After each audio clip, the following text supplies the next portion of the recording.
The chains cut deep. The border stretched endless. She was their sacrifice, but the Wolf King saw something they didn't.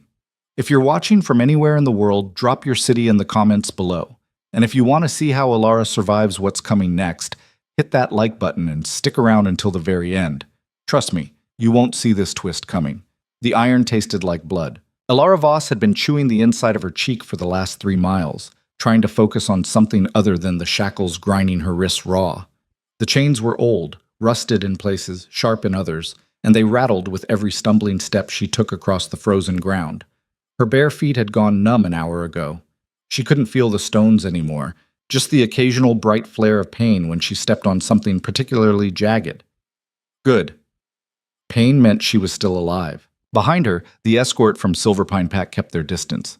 6 wolves, all of them armed, none of them meeting her eyes.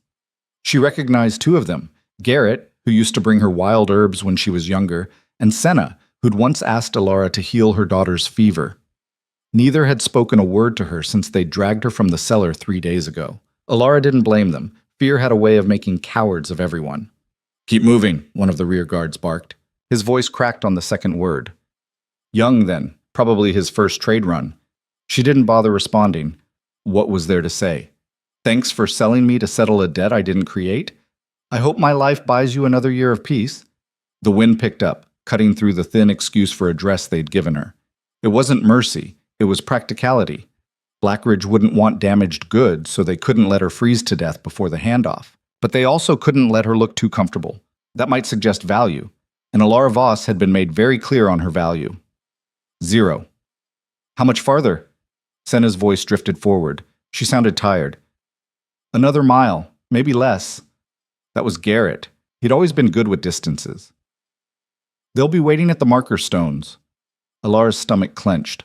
The marker stones. Neutral ground between Silverpine and Blackridge territories, where blood debts were settled and prisoners were exchanged. She'd heard stories about that place her whole life. None of them ended well. You think they'll actually take her? The young guard asked. They'll take her, Garrett said flatly. Ronan Kale doesn't break agreements. No, Alara thought. He just breaks people. Blackridge Pack. Even the name sounded like a threat. They were the wolves. Other wolves whispered about, brutal, unforgiving, led by a king who'd supposedly killed his own father to claim the throne. Their territory stretched across the northern frontier, a wasteland of black stone and frozen rivers where only the strongest survived. Mercy was a foreign concept. Weakness was a death sentence, and Alara was about to become their property. She focused on putting one foot in front of the other. The ground had started to slope upward, and she could see the dark shapes of the marker stones in the distance. 3 massive pillars of granite jutting from the earth like broken teeth. Beyond them, the landscape shifted. The scrubby pines of Silverpine territory gave way to something harsher, darker. Blackridge land. Even from here, it looked hostile. I can't do this, the young guard muttered. Shut up, Corin, Senna hissed. She's one of us. She's nothing. That was the lead guard, a grizzled wolf named Thane who'd made his feelings about Alara very clear from the start. She's a debt payment. That's all she's ever been. Alara's jaw tightened, but she didn't look back. Thane was right, in a way. Her parents had died owing Silverpine's Alpha a favor, something about a failed treaty, a broken promise. The details didn't matter. What mattered was that when her parents couldn't pay, the debt had transferred to her. And when Silverpine needed to appease Blackridge after a skirmish went wrong, someone had remembered the orphan girl with no family and no status. Perfect. They crested the hill, and Alara's breath caught. Blackridge wolves. There were at least 20 of them, arranged in a loose semicircle around the marker stones. They were bigger than Silverpine wolves, broader, scarred, armed to the teeth. Most wore dark leather and fur, and their faces were hard in a way that went beyond mere toughness. These were wolves who'd seen things, done things, and at the center of them stood a man who could only be Ronan Kale. He was taller than the others, with shoulders that looked like they could carry the weight of mountains.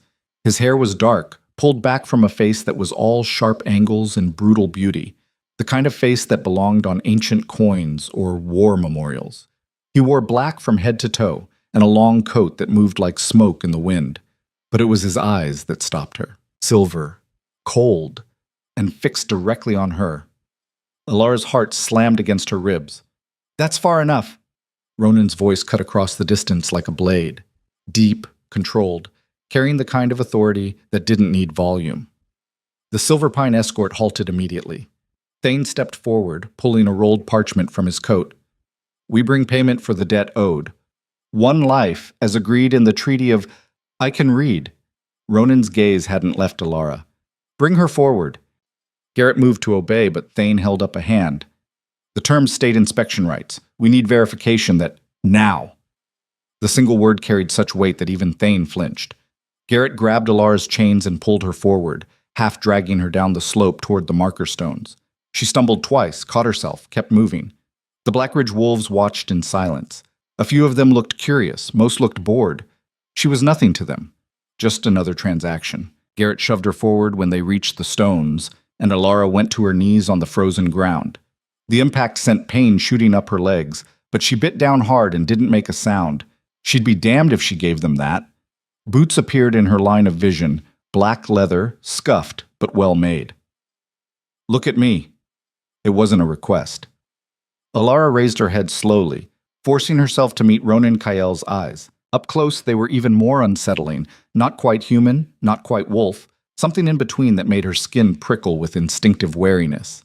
He studied her with the same detached interest someone might give a horse at auction. Then something shifted.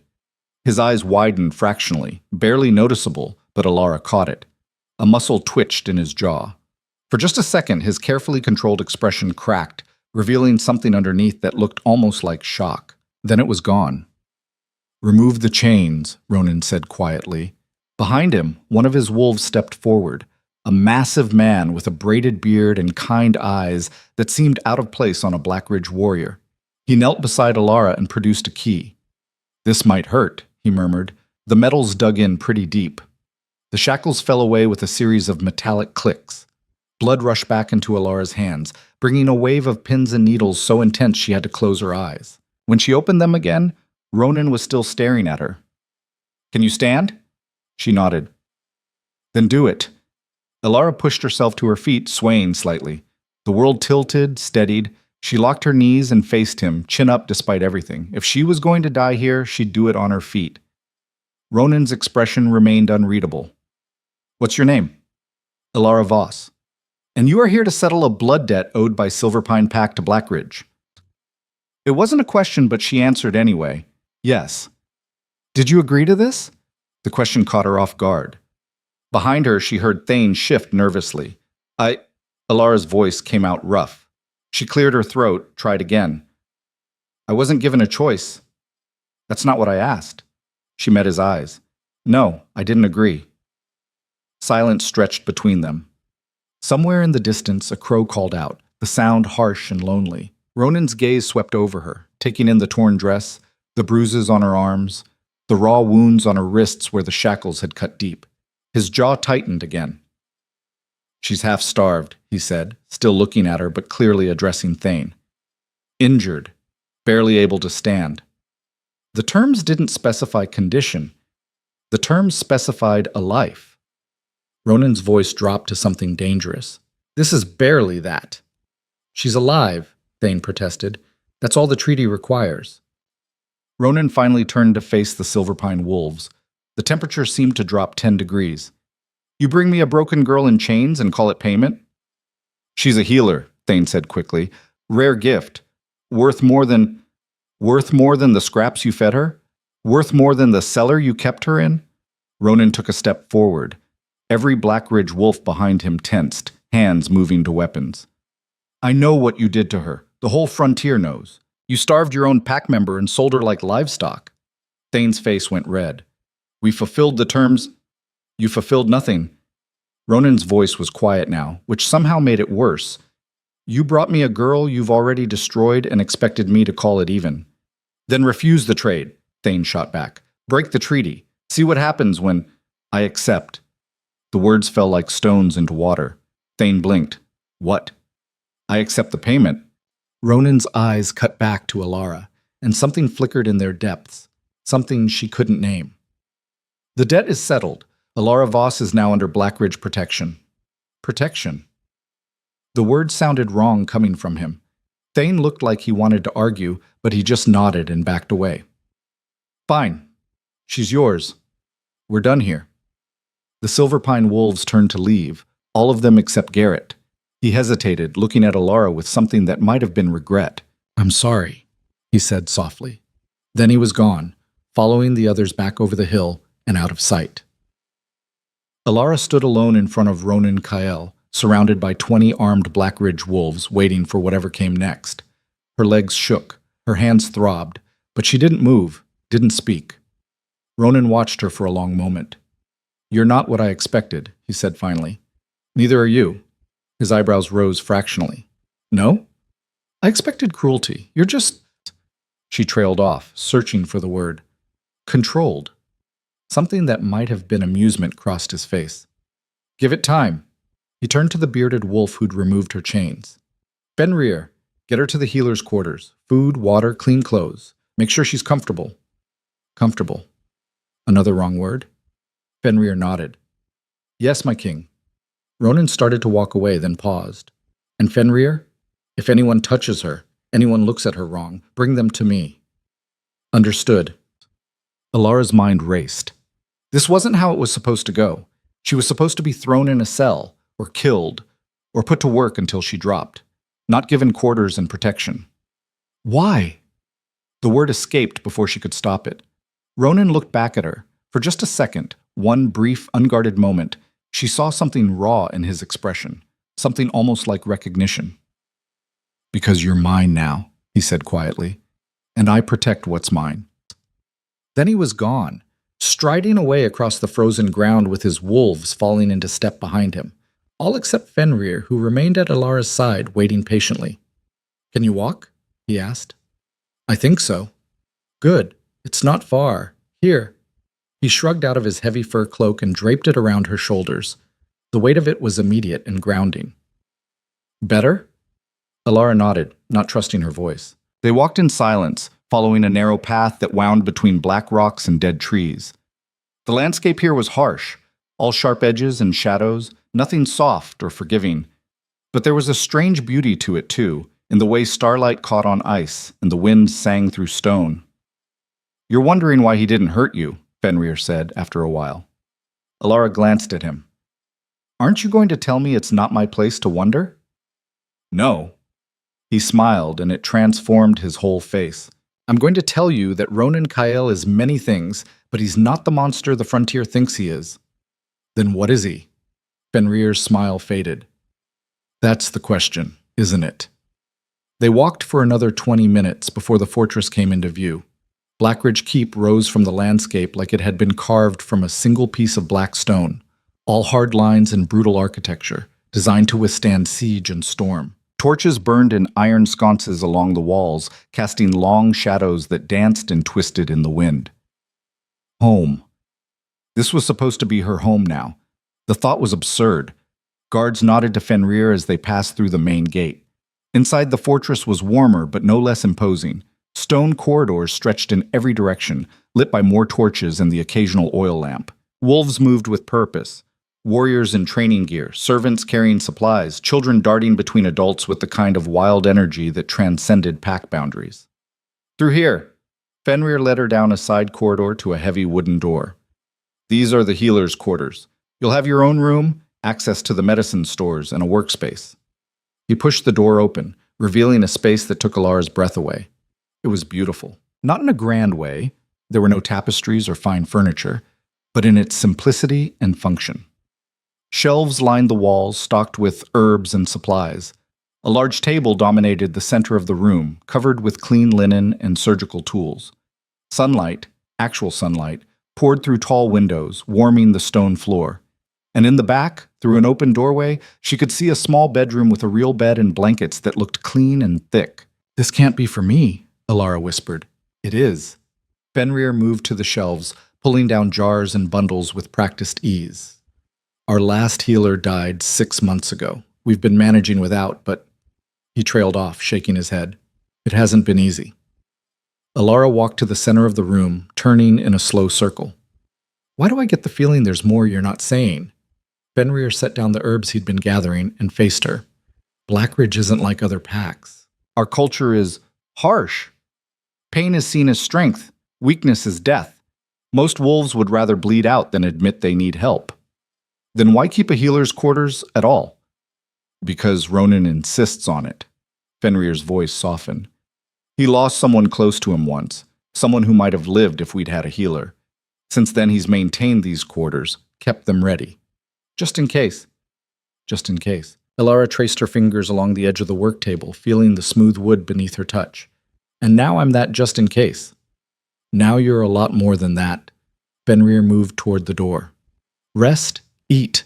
I'll have food sent up within the hour. Tomorrow, you can start figuring out what comes next. He left before she could ask what he meant. Elara stood alone in the healer's quarters, surrounded by supplies and sunlight and the strange, impossible reality of her new life. She should have been terrified. Part of her was. But another part, a part she didn't want to examine too closely, felt something else entirely. Hope. It was a dangerous thing to feel. The food arrived exactly an hour later, carried by a young woman with nervous eyes and quick hands. She set the tray on the table, bobbed something that might have been a curtsy, and fled before Elara could thank her. Elara ate slowly, savoring every bite. Roasted meat, fresh bread, vegetables that actually had flavor. Real food, more than she'd seen in months. When she finished, she made her way to the bedroom and collapsed onto the bed. Sleep claimed her instantly. She woke to screaming. Elara bolted upright, heart pounding, momentarily disoriented. The room was dark except for moonlight streaming through the windows. Outside, the screaming continued, raw, agonized, the sound of someone in terrible pain. She was moving before she consciously decided to, grabbing a robe from the hook by the door and running barefoot into the corridor. The screaming was coming from somewhere below. She followed the sound down twisting stairs, through passages she didn't recognize, until she burst into what looked like a training yard. 20 wolves stood in a circle, watching. In the center, a young man barely more than a boy lay on the ground, his leg bent at an impossible angle. Blood pooled beneath him. His face was gray with shock. And standing over him, arms crossed, was a man who looked so much like Ronan that Alara's breath caught. Same height, same build, same sharp features. But where Ronan's eyes had been cold and controlled, this man's burned with something cruel. "Get up," the man said. The boy whimpered, "I can't. My leg." "Then you're weak," the man's voice carried across the yard. "And weakness has no place in Blackridge." Elara didn't think. She pushed through the circle of wolves and dropped to her knees beside the boy. Up close, she could see bone fragments pushing against the skin. Compound fracture. Bad one. "What are you doing?" The man's voice cracked like a whip. "Helping him." Elara placed her hands on either side of the break, feeling for the damage. There. She could sense it, the way the bone had shattered, the torn muscle and ligament. "He doesn't need help. He needs to learn. He needs a healer." The yard went silent. Elara closed her eyes and let her gift flow. It wasn't dramatic, no light, no sound, just a gentle warmth spreading from her palms into the boy's leg. She felt the bone fragments shift, realigning. The torn tissue began to knit. The bleeding slowed, stopped. When she opened her eyes, the boy's leg was straight. He stared at her like she'd performed a miracle. "Can you stand?" she asked quietly. He nodded, still too shocked to speak. With her help, he got to his feet, testing the leg cautiously. It held. Elara looked up at the man who'd been willing to let him suffer. "What's your name?" "Darius Kale." His eyes were flat, dangerous. "The king's brother." Of course he was. "Well, Darius Kyle," Elara said, rising to her full height, even though he towered over her, "in my world, we don't let people bleed out to prove a point. This isn't your world." He leaned in close, and she could smell smoke and violence on him. "This is mine. And here, pain makes you stronger." "No." Elara met his eyes without flinching. "Pain just makes you hurt." For a moment she thought he might hit her. His hand twitched, his jaw clenched, but then footsteps echoed across the yard, and everyone turned. Ronan. He took in the scene with a single sweep of his eyes, the blood on the ground, the healed boy, Elara facing down his brother. Something flickered across his face, too quick to name. "Darius," he said quietly. A word. It wasn't a request. Darius's jaw worked, but he nodded and followed Ronan to the far side of the yard. Alara couldn't hear what they said, but she saw the tension in both men's shoulders, the way Ronan's hands clenched and unclenched at his sides. The argument lasted less than a minute. Then Darius stormed off into the darkness, and Ronan approached Alara. "You should be resting. I heard screaming. And you came running." Something that might have been approval crossed his face. "That was brave. Also stupid. Stupid seems to be my specialty." The corner of his mouth twitched, almost a smile. "Go back to your quarters. Get some sleep. Tomorrow, we'll discuss your role here." "I thought my role was to be a debt payment." "That was yesterday." Ronan's eyes met hers, and for just a second she saw that same flash of recognition she'd glimpsed at the border. "Tomorrow, you're something else entirely." He walked away before she could ask what he meant. Alara stood in the training yard surrounded by Blackridge wolves who were staring at her with expressions ranging from shock to respect to fear. She'd been here less than a day, and she'd already made enemies. But she'd also made a choice. Whatever came next, she wouldn't go quietly. She wouldn't be the broken girl they expected. She'd fight, not with claws or strength, but with the one gift she had. The ability to heal what others had given up on, even if it killed her. The next morning arrived with frost on the windows and blood under Alara's door. She found it when she stepped out of her quarters, a dark smear across the stone floor, still wet enough to glisten in the torchlight. Someone had been hurt here, recently, and no one had bothered to clean it up. Welcome to Blackridge. Alara followed the trail down the corridor, watching it fade from a thick streak to scattered droplets to nothing. Whoever had been bleeding had either stopped or died. Neither option was comforting. The fortress was already awake despite the early hour. Warriors moved through the halls with purpose, their boots echoing off stone. No one spoke. No one smiled. They just moved, grim-faced and silent, like soldiers marching to war. Maybe they were. Alara made her way to the main hall, drawn by the smell of food and the low rumble of voices. The space was massive, high ceilings supported by black stone pillars, long tables arranged in neat rows, a roaring fire at the far end that did almost nothing to warm the room. Wolves sat in clusters, eating quickly and efficiently. No lingering, no conversation beyond what was necessary. She spotted Fenrir near the fire and made her way over. "You're up early?" he said, sliding a plate toward her. "Couldn't sleep?" "Someone bled outside my door." Fenrir didn't even blink. "Training accident, probably. Darius runs dawn drills. They get rough. Rough enough to need a healer. Usually." He took a bite of bread, chewed thoughtfully. "But most won't come to you. Pride gets in the way." Alara picked at her food. The eggs were good, but her stomach felt tight. "How long has it been like this?" "Like what?" "This brutal."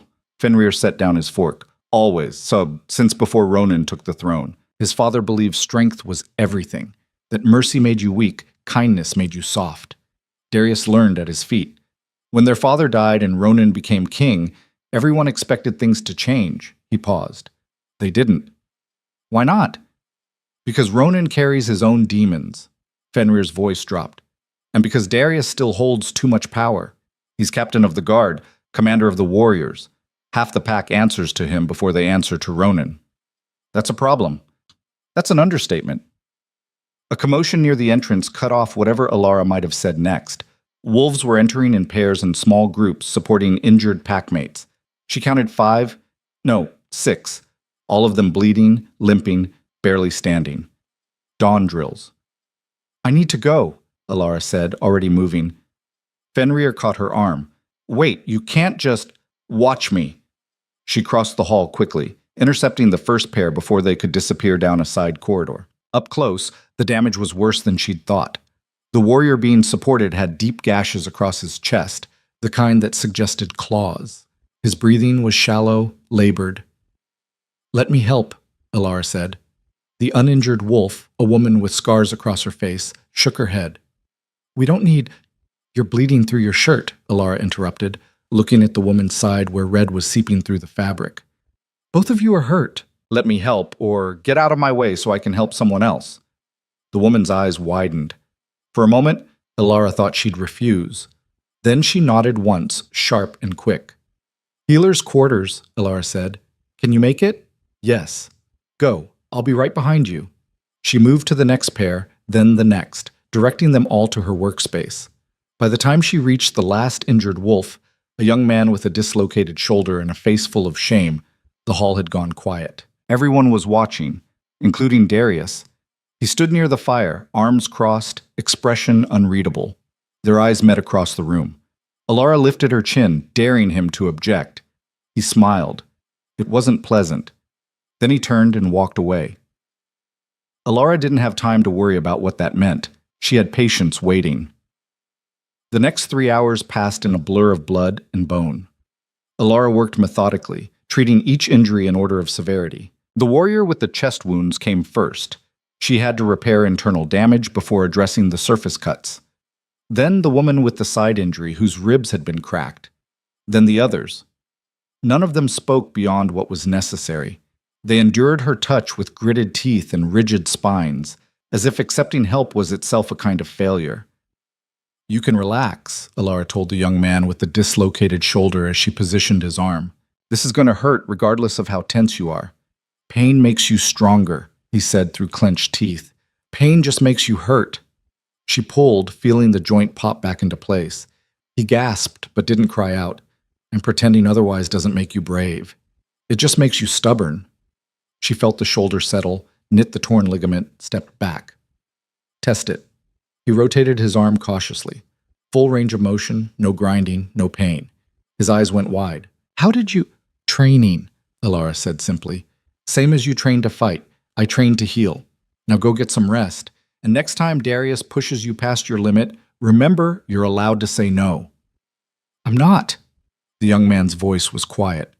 Refusing an order means punishment. Punishment means— I know what it means. Alara cleaned her hands in the basin, watching pink water swirl down the drain. But there's a difference between following orders and accepting abuse. Figure out which is which. He left without responding. Alara worked through the morning and into the afternoon, treating a steady stream of injuries. Word had spread. There was a healer who didn't ask questions and didn't judge. Warriors started appearing at her door with wounds they'd been hiding for days, weeks. A broken finger that had healed wrong. A deep cut that had gotten infected. Burns from training accidents, sprains from overwork. She treated them all. By the time the sun started to set, Alara's hands were shaking from exhaustion and her gift felt stretched thin. Healing took energy. Her energy. And she'd been pouring it out all day without stopping to replenish. You need to rest, Fenrir's voice came from the doorway. Alara looked up from the warrior whose ankle she was repairing. I'm fine. You're swaying on your feet. I said I'm fine. Fenrir crossed the room and physically took her hands away from the patient. You're done for today. Go eat. Sleep. Come back tomorrow. But that's an order. His voice was gentle but firm. From someone who outranks you. Alara wanted to argue, but the room tilted slightly and she had to grab the table for support. Fine. Maybe he had a point. Tomorrow, she told the warrior with the ankle. Come back tomorrow, and I'll finish. He nodded, limped out. Alara made it halfway to the door before her legs gave out. Fenrir caught her before she hit the ground, his arms solid and steady. Easy, I've got you. I just need food, Alara mumbled. I'm just tired. You're depleted. He lifted her like she weighed nothing, carrying her toward the bedroom. You gave too much. Your body's shutting down to protect itself. He set her on the bed, disappeared, returned with bread and dried meat in a water skin. Eat slowly, small bites. Alara forced herself to chew, to swallow. The food helped. After a few minutes, the shaking eased and the room stopped spinning. Better? Fenrir asked. Yeah. She drank deeply from the water skin. Thanks. You can't do this again, not like this. He sat on the edge of the bed, his expression serious. Healing that many people in one day, pushing your gift that hard. It'll kill you. I had to help them. I know, but you're no good to anyone dead. Fenrir ran a hand through his beard. Pace yourself, set limits, learn to say no. I don't know how to do that. Then learn fast. He stood, moved toward the door. Because Darius noticed what you did today, and when Darius notices something, it's never good. He left her alone with those words echoing in the darkness. Alara lay back on the bed, staring at the ceiling. Her whole body ached, but it was a good ache, the kind that came from useful work. She'd helped people today, made a difference. For the first time since arriving at Blackridge, she felt like maybe, just maybe, she had a purpose beyond being a debt payment. Sleep came quickly. She woke to shouting. It was darker now, full night, judging by the stars visible through the window. The shouting was coming from somewhere close, angry voices overlapping in a way that suggested an argument on the verge of violence. Alara grabbed her robe and stepped into the corridor. 2 warriors stood outside her door, one of them holding the other back. The one being restrained was bleeding from a cut above his eye, and his face was twisted with rage. "She has no right," he was yelling, "no right to interfere." "Calm down, Marcus. I earned those scars. I earned that pain, and she just took it away like it meant nothing." Alara's stomach dropped. She recognized him, one of the warriors she'd treated earlier, a man with old burn scars across his back that she'd healed without asking permission. "Marcus." She stepped forward slowly, hands visible. "I was trying to help." "I didn't ask for help." His voice cracked. "Those scars were mine, my proof that I survived, and you erased them. I thought you thought wrong." He jerked free from his friend's grip, got in her face. "In Blackridge, scars are honor. They're strength. They're everything. And you just made me weak." Alara opened her mouth to respond, but a new voice cut through the tension. "That's enough." Ronan. He appeared at the end of the corridor like a shadow-given form, moving with that same controlled grace she'd noticed at the border. The 2 warriors immediately stepped back, heads bowed. "She dishonored me," Marcus said, but his voice had lost its edge. "The code says—" "The code," Ronan interrupted quietly, "says that challenging a member of the pack requires formal declaration. Did you make one?" Marcus's jaw worked. "No, my king." "Then this conversation is over." Ronan's eyes flicked to Alara. "Are you hurt?" "No." "Good."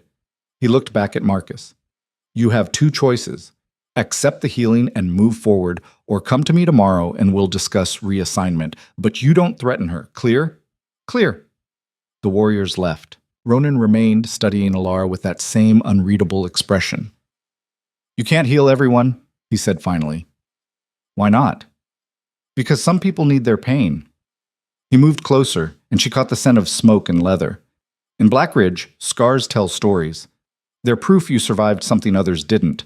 Taking that away, even with good intentions, takes away part of who they are. That's insane. That's our culture." Ronan's voice was soft, almost gentle. "And you're going to have to navigate it if you want to survive here." Alara felt anger flare hot in her chest. "So what am I supposed to do? Let people suffer because suffering makes them feel strong?" "No, you're supposed to ask first." He paused. "And you're supposed to understand that strength in Blackridge doesn't look like strength anywhere else. Here, enduring pain is survival. Showing weakness gets you killed. Then your culture is broken." The words were out before she could stop them. Alara braced for anger, for violence. Instead, Ronan's expression shifted into something almost like approval. "Yes," he said quietly. "It is." They stood in silence, the admission hanging between them like something fragile and dangerous. "Why haven't you changed it?" Alara asked. "You're the king." "Kings don't have as much power as you think." Ronan's jaw tightened, especially when half the pack still answers to someone else. Darius. He meant Darius. Then take that power back. It's not that simple. It never is. Alara crossed her arms. But that doesn't mean it's impossible. Ronan studied her for a long moment, something shifting in his expression that she couldn't quite name. "You're braver than you know." "I'm terrified." "I know. That's what makes it brave." He turned to leave, then paused. "The warriors you helped today, they'll remember. Some will resent you for it. But others," he trailed off, "others might start to wonder if there's another way." "Is there?" "I don't know." Ronan's voice was barely above a whisper. "But I'm starting to think you might show us." Then he was gone, leaving Alara alone in the corridor with more questions than answers. The days that followed settled into a pattern. Alara woke early, treated injuries, navigated the complicated politics of who wanted healing and who saw it as weakness. She learned to ask permission before touching anyone. Learned to recognize the difference between someone who needed help and someone who needed to prove they could endure. It was exhausting. But slowly, something began to shift.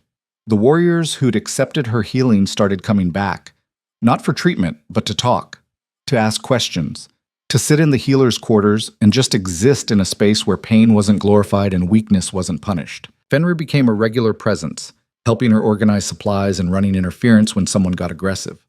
He taught her the names of herbs that grew in the northern territories, showed her how to make poultices that would work in freezing temperatures. "You're good at this," he said one afternoon as they worked side by side, grinding dried roots into powder. "At what?" "Creating spaces where people feel safe." He glanced at her. "That's rarer than you think." Before Alara could respond, a child appeared in the doorway, a girl no older than 8 with dark hair and huge eyes. She was crying silently, tears streaming down her face, one arm held close to her chest. Alara was on her feet immediately. "Hey, what's wrong?" The girl hiccuped, tried to speak, couldn't. "It's okay." Alara knelt down to the girl's level. "I'm Alara. Can you show me where it hurts?" The girl extended her arm slowly. The wrist was swollen, already turning purple. Broken, probably. But that wasn't what made Alara's blood run cold. There were other bruises. Old ones. Finger-shaped marks on the girl's upper arm. A fading black eye barely visible under carefully arranged hair. "Who did this to you?" Alara's voice came out harder than she intended. The girl flinched back. "I'm sorry, I'm not angry at you." Alara softened her tone. "But I need to know who hurt you." "Training," the girl whispered. "You're 8 years old." "Commander Darius says we start young." The girl's voice was barely audible. "Says pain makes us strong." Alara's vision went red around the edges. She took a slow breath, forced herself to focus. "Okay, let me look at your wrist first. This might hurt a little, but I'll be as gentle as I can." She felt along the bone, confirming what she'd suspected. Clean break, recent. The healing was simple. She'd done it 100 times. But as her hands glowed with warmth and the bone knit itself back together, all Alara could think about was Darius standing over this child, teaching her that suffering was noble. "There." She released the girl's wrist. "How does that feel?" The girl flexed her fingers, eyes wide. "It doesn't hurt." "Good." Alara stood, moved to the shelves. "I'm going to make you something for the other bruises. A salve. It'll help them heal faster." "I'm not supposed to use medicine." "Why not?" "Commander Darius says it makes us soft." "Commander Darius," Alara said carefully, "isn't here, and I'm the healer, which means when it comes to injuries, I make the rules. Understand?" The girl nodded slowly. Alara mixed the salve quickly, showing the girl how to apply it. "Come back tomorrow. And if anyone hurts you again, you come straight to me. Clear?" "Yes, ma'am." The girl left, moving quieter than any child should. Fenrir was watching Alara with an expression that might have been concern. "You're going to make an enemy." "I already have one." Alara wiped her hands clean, but they were shaking. "He's teaching children that pain is strength, that abuse is training. How is no one stopping this?" "Because it's always been this way. Because Ronin's trying to change things slowly, carefully, without starting a civil war, because everyone's too afraid to fight back." Alara cut him off. "Well, I'm not." "Alara, no." She turned to face him fully. "I didn't survive Silverpine's cruelty just to watch it happen here. If Darius wants to make an enemy of me, fine. But I'm not backing down." Fenrir sighed. "You're going to get yourself killed." "Probably. And you're okay with that?" Alara thought about the little girl with the broken wrist and the silent tears. About the warriors who hid their injuries because showing weakness meant punishment. About a culture so twisted that suffering had become sacred. "I'm okay with trying," she said finally. That night, Alara couldn't sleep. She paced her quarters, mind racing, trying to figure out how to navigate a situation where doing the right thing might get her killed. Around midnight, she gave up and went for a walk. The fortress was quieter at night, but not empty. Guards patrolled the walls. Wolves moved through shadows on errands she couldn't guess. She wandered without direction, just trying to clear her head. She found herself in the training yard where she'd first confronted Darius. Someone was there. Ronin stood in the center of the space, shirtless despite the freezing temperature, moving through what looked like combat forms. His body was a map of scars, some old and faded, others newer. He moved with lethal precision, every strike controlled, every turn exact. Alara should have left. Instead, she stepped into the yard. Ronan stopped mid-movement, turned to face her. Can't sleep? Too much thinking. I know that feeling. He grabbed a shirt from the fence, pulled it on. What's bothering you? Your brother is training children to see abuse as strength. Ronan's expression went carefully blank. I know. And you're letting him? I'm trying to find a way to stop him that doesn't tear the pack apart. His voice was tight. You think I like what he's doing? You think I enjoy watching him twist everything our father taught us into something even worse? Then stop him. It's not that simple. The words came out sharper than Alara had ever heard from him. Half the warriors follow him because they believe what he's teaching. The other half are too afraid to object. If I move against him directly, we'll have a civil war. Wolves will die. Children will die. Everything I've been trying to build will collapse. So instead, you do nothing? I do what I can. Ronan's hands clenched at his sides. I change rules where I can. I protect who I can. I push back in ways that won't trigger a violent response. It's not enough, I know that. But it's all I have. Alara stepped closer. What if there was another way? What do you mean? What if we didn't fight Darius directly? What if we just offered an alternative? The idea was forming as she spoke. What if we showed the pack that strength doesn't have to mean suffering? That healing isn't weakness? That there's another way to survive? Ronan stared at her. You want to change the culture. I want to give people a choice. Alara met his eyes. Right now, Darius controls the narrative. Pain equals strength, mercy equals weakness. But what if we proved that wrong? What if we created a space where warriors could be strong and kind, where children could train without being broken? Darius would see it as a direct challenge. Let him. Alara felt something fierce rising in her chest. I'm tired of being afraid. I'm tired of watching people suffer because no one will stand up to him. If he wants a fight, he can have one. He'll destroy you. Maybe. Alara smiled, and it felt dangerous.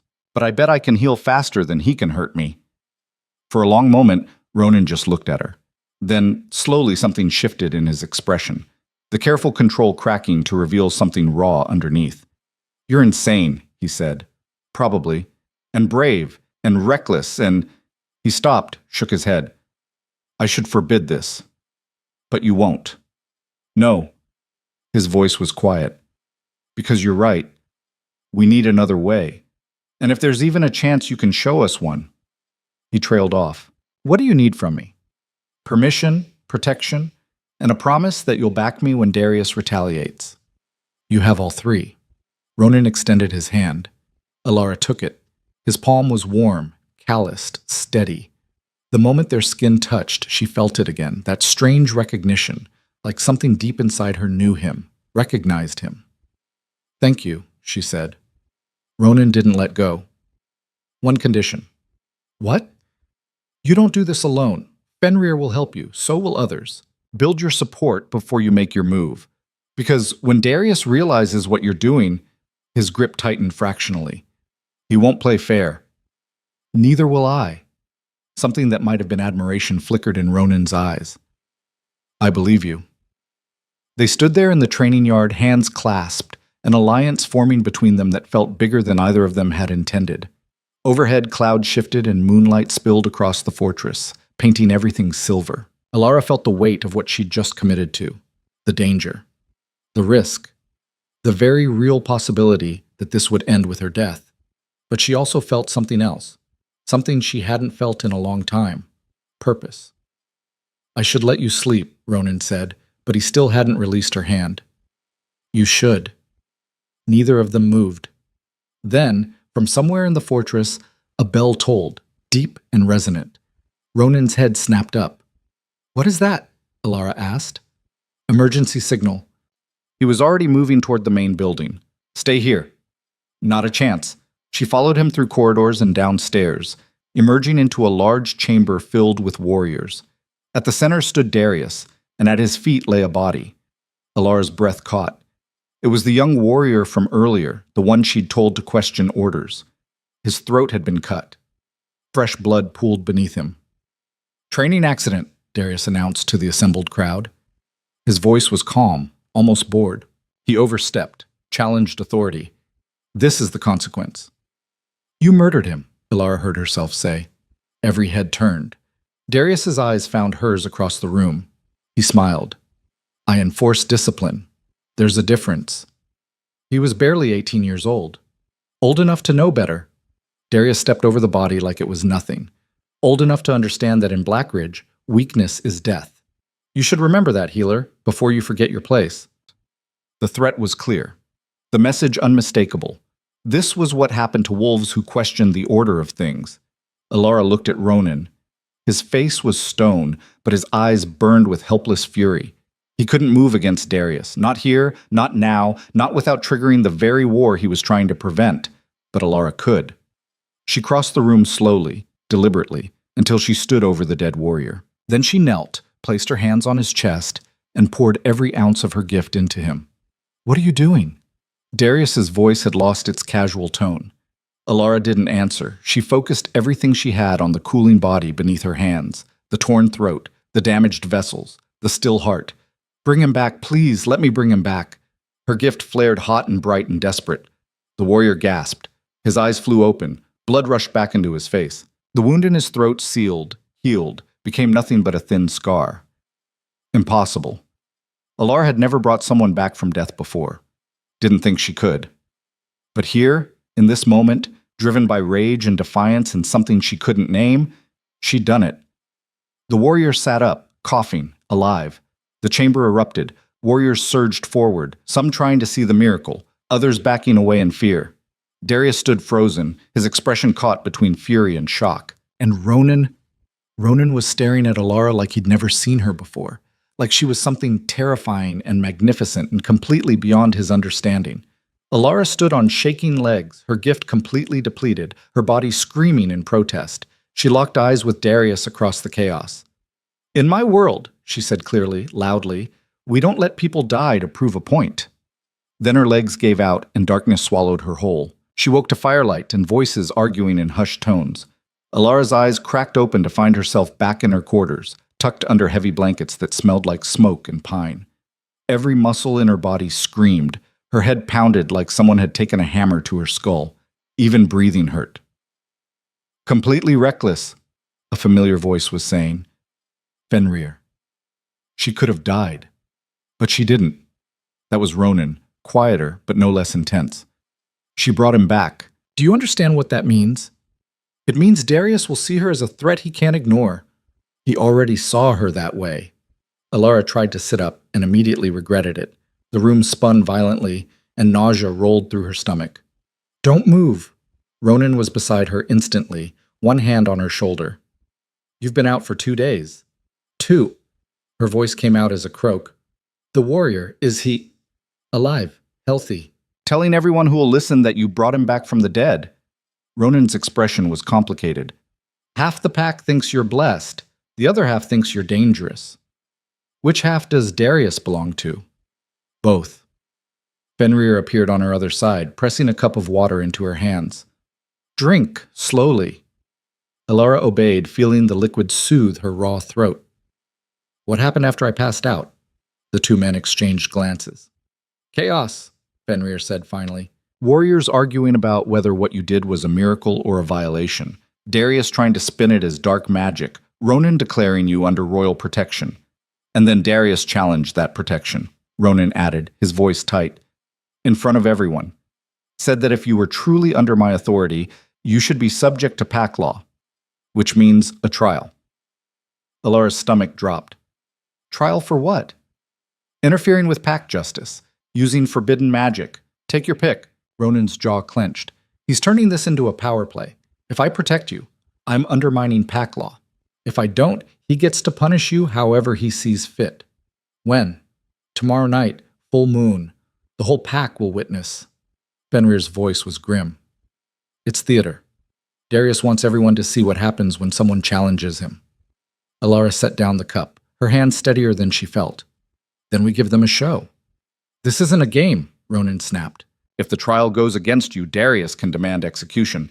And I won't be able to stop it without starting a war. I know. Alara met his eyes. But hiding won't help either. If I'm going to change things here, I need to face this head on. You're not strong enough. You can barely sit up. I have a day to get stronger. She pushed the blankets aside, ignoring the way her vision blurred. Help me or get out of my way. Ronan caught her before she could stand, his hands firm on her arms. Stop. Just stop. His voice was rough. You don't have to do this. Yes, I do. Why? The question came out almost desperate. Why are you so determined to fight a battle you can't win? Because I've spent my whole life being powerless, Alara wanted to say. Because I'm tired of watching cruelty go unchallenged. Because if I don't stand up now, I never will. Instead, she said simply, because someone has to. Something shifted in Ronan's expression, the control he wore like armor cracking just enough to show what lay beneath. Pain, exhaustion, and something that looked almost like hope. Then you're not doing it alone. He released her arms but didn't step back. Fenrir will help you prepare. I'll make sure the trial is conducted fairly. And if Darius tries anything, he will, Alara interrupted. We all know he will. Then we'll be ready. Ronan's eyes held hers. But you need to understand something. Tomorrow night, I can't show favoritism. I have to be impartial, which means I can't protect you the way I want to. I'm not asking you to. I know, but I'm going to anyway. His hand found hers, squeezed once. Just be careful. Then he was gone, leaving Alara alone with Fenrir and a day to prepare for something that might get her killed. The next 24 hours passed in a blur of preparation. Fenrir drilled her on pack law, teaching her the protocols of a formal trial. The little girl with the broken wrist, whose name, Alara learned, was Mira, brought her food and water, refusing to leave even when Alara told her it wasn't safe. You helped me, Mira said stubbornly. Now I help you. Other wolves appeared throughout the day. Warriors she'd healed, bringing offerings, herbs, furs, small tokens of support. They didn't stay long, didn't say much, but their message was clear. She wasn't alone. But neither was Darius. As sunset approached, Alara could hear his supporters gathering in the main hall. Their voices carried through the stone corridors, loud, aggressive, demanding justice for what they called her crimes. They're working themselves into a frenzy, Fenrir observed, peering out the window. Darius has been feeding them stories all day, making you out to be some kind of dark witch who violated the natural order. Maybe I did. Alara was braiding her hair, trying to keep her hands busy. Bringing someone back from death, that's not natural. Neither is letting people die when you could save them. Fenrir turned from the window. You ready? No. Yes. Liar. But he smiled, sad and warm. Come on, it's time. The main hall had been transformed. Torches lined the walls, casting dramatic shadows across the gathered crowd. Every wolf in Blackridge seemed to be there, packed shoulder to shoulder, the air thick with tension and anticipation. A raised platform had been erected at the far end, where 3 chairs sat like thrones. Darius occupied the center chair, looking every inch the commander in his formal leathers and furs. To his left sat an older woman Alara didn't recognize. Severe face, calculating eyes. To his right, the chair remained empty. For Ronan. Alara walked down the center aisle, Fenrir at her side, feeling hundreds of eyes tracking her movement. Some looked curious, others hostile. A few, she caught sight of the warriors she'd healed, Mira clinging to someone's hand, looked hopeful. She reached the platform and stopped, keeping her spine straight and her chin high. Darius smiled down at her. Alara Voss, you stand accused of violating pack law. How do you plead? I'd like to hear the charges first. Murmurs rippled through the crowd. Bold, the older woman remarked. I like that. Darius's smile didn't waver. The charges are simple. You interfered with lawful execution. You used forbidden magic to resurrect the dead. And you challenged pack authority in front of witnesses. He leaned forward.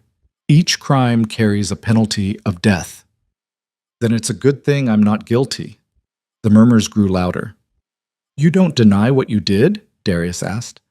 I deny that what I did was criminal, Alara's voice carried across the hall. I'm a healer. I heal people. That's not a crime. It's my purpose.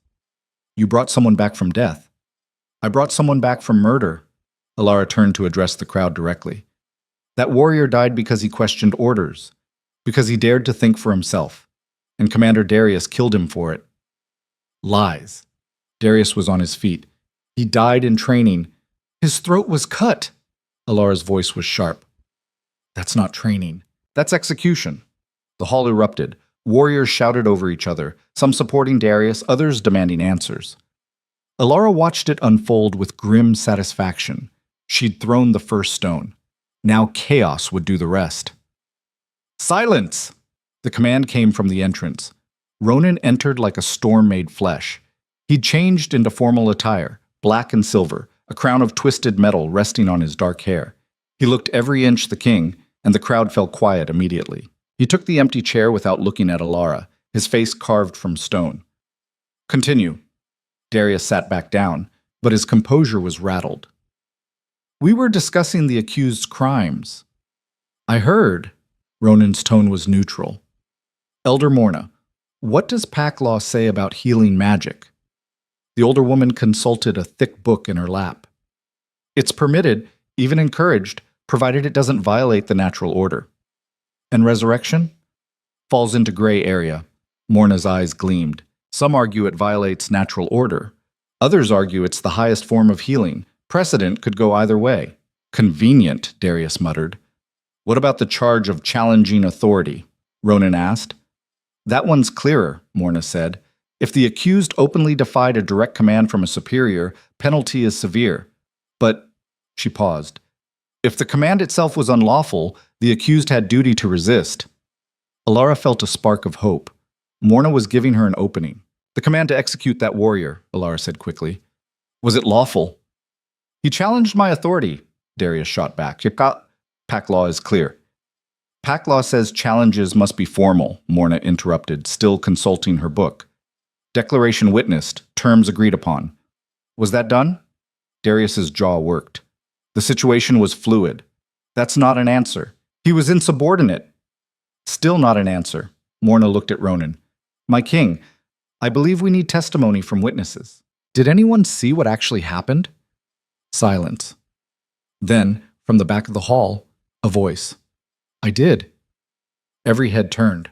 The warrior Alara had resurrected stepped forward, young face pale but determined. I was there. I questioned whether Commander Darius's training methods were too harsh. That's all. I didn't challenge him formally. I just asked a question. And he killed you for it, Alara said softly. He would have. The warrior's voice strengthened. If you hadn't brought me back. The hall erupted again, louder this time. Warriors were arguing openly now, old divisions cracking wide. Alara saw it happening in real time, Darius's support fracturing, doubt spreading like poison. This is absurd! Darius was on his feet again. You're letting her manipulate you. She's dangerous. She's effective, Morna corrected. There's a difference. She violated every principle Blackridge stands for. Perhaps those principles need examining. The elder's voice was mild, but her words landed like bombs. I've been watching you, Darius Kael. Watching how you train warriors, how you treat children, how you confuse cruelty with strength. She closed her book with a snap. And I'm tired of it. Darius went very still. Careful, old woman.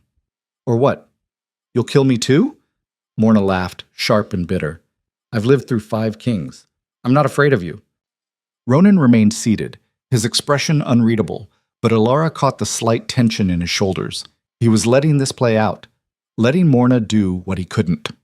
The trial is over, Morna announced. I find Alara Voss not guilty of all charges. Furthermore, I recommend investigation into Commander Darius's training practices and whether they violate... No! The single word from Darius cut through everything. He stood slowly, deliberately, and Alara's instinct screamed danger. No trial, no investigation, no more games. His eyes swept the crowd. You want to know what Blackridge stands for? I'll show you. He moved faster than should have been possible. One moment he was on the platform, the next he had Morna by the throat, lifting her off her feet. The old woman clawed at his hands, gasping. Darius, stop! Ronan was up, moving forward. Stay back. Darius's other hand produced a blade, pressed it to Morna's neck. Or she dies. The hall froze. You want to change, Blackridge? Darius addressed the crowd, his voice carrying. You want to make us soft? Weak? This is what happens. This is the price of mercy. Let her go, Ronan said, voice deadly calm. Now. Make me, brother, Darius smiled.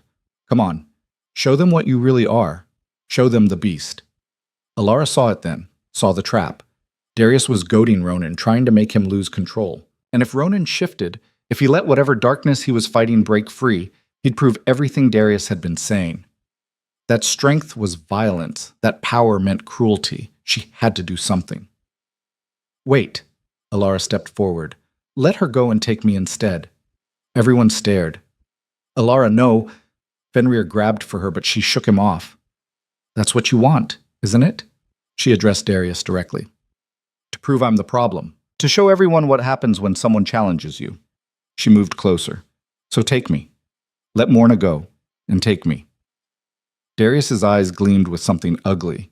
You'd trade yourself for her? Yes. Even knowing I'll kill you? Yes. For a moment, Darius seemed to consider it. Then he laughed, a sound devoid of humor. No, I don't think I will. He threw Morna aside like garbage. The old woman hit the ground hard, gasping. Before anyone could react, Darius was moving again, closing the distance to Alara in 2 strides. I'm going to do something better, he said, grabbing her arm in a grip that would leave bruises. I'm going to show you what Blackridge really is. He dragged her toward a side door, moving so fast Alara could barely keep her feet. Ronan shouted something. Warriors surged forward, but Darius was already through the doorway, pulling her down a corridor she didn't recognize. Where are we going? Alara tried to dig in her heels, but he was too strong. Somewhere special. Darius's voice was pleasant now, conversational. Somewhere no one goes anymore. The old tunnels beneath the fortress. You know what they used to use them for? Alara's blood ran cold. Executions, Darius continued, back when Blackridge had proper order, before my brother went soft. He shoved through another door and suddenly they were descending stone steps into darkness. But they're perfect for other things too, private things. They'll come for me, Alara said, trying to keep the fear out of her voice. I'm counting on it. Darius pulled her deeper into the tunnels, especially Ronan. See, my brother has this problem. He cares too much, gets attached. And when people he cares about are threatened, he glanced back at her. Well, that's when the beast comes out. Understanding crashed over Alara. You're using me as bait. Smart girl. Darius pulled her around a corner into a large chamber lit by old torches. I've been trying to trigger him for years, but he's too controlled, too careful, never lets the darkness out where anyone can see. He shoved Alara against the wall. But for you, he'll break. I saw how he looked at you. Whatever's between you two, it's strong enough to make him stupid. You're insane.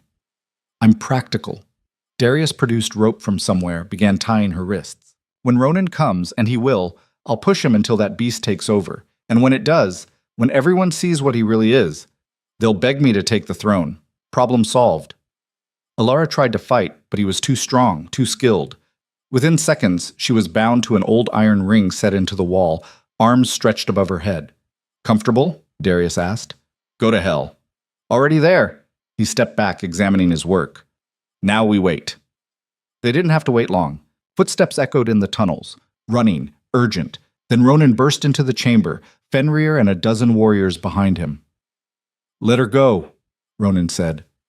His voice was too calm. Dangerously calm. Or what? Darius spread his hands. You'll make me? Darius, this is between us. Leave her out of it. But she's the best part. Darius moved to Alara, trailed one finger down her cheek. She jerked away, and he laughed. See? She already knows what you really are, what you're capable of. Don't. Ronan's hands were clenched so tight Alara could see them shaking. Don't touch her. Why not? Darius's hand moved to Alara's throat. What are you going to do about it? Ronan took a step forward, and Alara saw it, saw something shift behind his eyes, something dark and primal and barely contained. Ronan, don't, she managed. It's a trap. Darius's hand tightened on her throat, cutting off her words. And Ronan snapped. The change wasn't dramatic, no transformation, no sudden shift. But everything about him became more dangerous. more predatory, more other. His eyes went pure silver. The air around him seemed to darken. Let her go. Each word was a growl. Darius smiled. There he is. There's the beast. He released Alara's throat and drew a blade, wickedly curved, the edge gleaming in the torchlight. Come on, brother. Show them what you really are. Ronan moved. What followed was less a fight than a disaster. Ronan was faster than he should have been, stronger, driven by something beyond rage. He hit Darius like a battering ram, and the two of them went down in a tangle of violence. The warriors who'd come with Ronan tried to intervene, but Fenrir held them back. Don't. If you get between them now, you'll die. Alara pulled against her restraints, panic clawing at her chest. This was exactly what Darius wanted. Ronan was losing control, and everyone was seeing it happen. Stop, she shouted.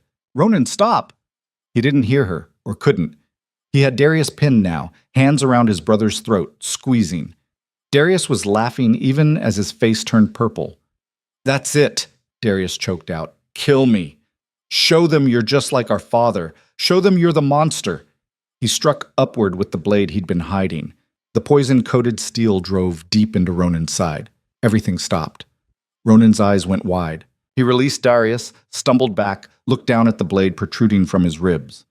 Nightshade oil, Darius said, getting to his feet, mixed with silver dust, specifically designed to kill wolves, specifically designed to kill you. He pulled the blade out with a wet sound, and Ronan collapsed. No!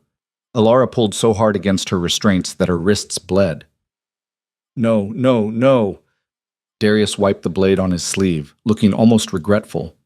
I didn't want it to end like this. I wanted them to see you lose control. But this works too.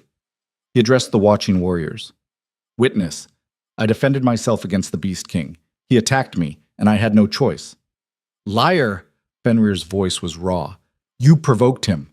You poisoned him. Prove it. Darius sheathed the blade. The poison will work fast. In a few minutes, he'll be dead, and I'll be king. And Blackridge will return to what it was meant to be. Alara watched Ronan convulse on the ground, watched his skin turn gray as the poison spread. She could feel it from here, could sense his body shutting down, systems failing one by one. And beneath it, something else, something massive and dark and wrong, rising up as Ronan's control shattered. The beast. It was trying to break free. And if it did, if it took over while Ronan was dying, it would destroy everything, everyone, including Ronan himself. Untie me, Alara said. What? Fenrir stared at her. Untie me now or we all die. Something in her voice must have convinced him. Fenrir rushed forward, cutting through the ropes with his knife. Alara's arms dropped, numb and useless. She forced them to move, crawling to where Ronan lay. Up close, it was worse. His eyes were unfocused, his breathing shallow.